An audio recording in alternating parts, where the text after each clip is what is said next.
તો પોરબંદર જિલ્લાના કુતિયાણા તાલુકાના કુતિયાણાથી જામજોધપુર હાઈવે પર પાણીની પાઇપલાઇન પર 100 જેટલા એર વાલ્વ આવેલા છે। તંત્ર ઘોર નિંદ્રામાં સૂતું હોય તેમ તમામ એર વાલ્વ લીકેજ હોવાથી હજારો ગેલન પાણીનો વ્યય થઈ રહ્યો છે। સામાન્ય લોકો પાણી માટે વલખા મારી રહ્યા છે। મહિલાઓ પાણી માટે અનેક કિલોમીટર સુધી ધોમધખતા તડકામાં રઝળતી જોવા મળે છે, ત્યારે માત્ર નજીવી રકમમાં રિપેર થતા એર વાલ્વનું સમારકામ કરવામાં તંત્ર ઉદાસીન વલણ દાખવી રહ્યું છે। આ વિશે પાણી પુરવઠા વિભાગ કંઈ પણ બોલવા તૈયાર નથી। તો આ અંગે એવું પણ જાણવા મળી રહ્યું છે કે રાત્રિના સમયે અનેક વાલ્વ પર ટેન્કર દ્વારા પાણીની ચોરી થઈ રહી છે।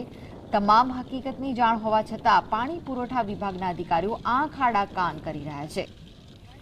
ત્યારે ક્યાંક ને ક્યાંક આમાં પાણી પુરવઠાની મીઠી રહેમ નજર નીચે મસમોટું કૌભાંડ ચાલી રહ્યું હોય તેવું લાગી રહ્યું છે। સરકાર ખરેખર જો આ તાત્કાલિક આ વાલ રિપેર કરે અથવા કંઈક પર રસ્તો કરે તો જે ગરીબ માણસો છે ને જેને પાણી નથી મળતું એના પાણી ભોગતું થાય એનો તાત્કાલિક નિર્ણય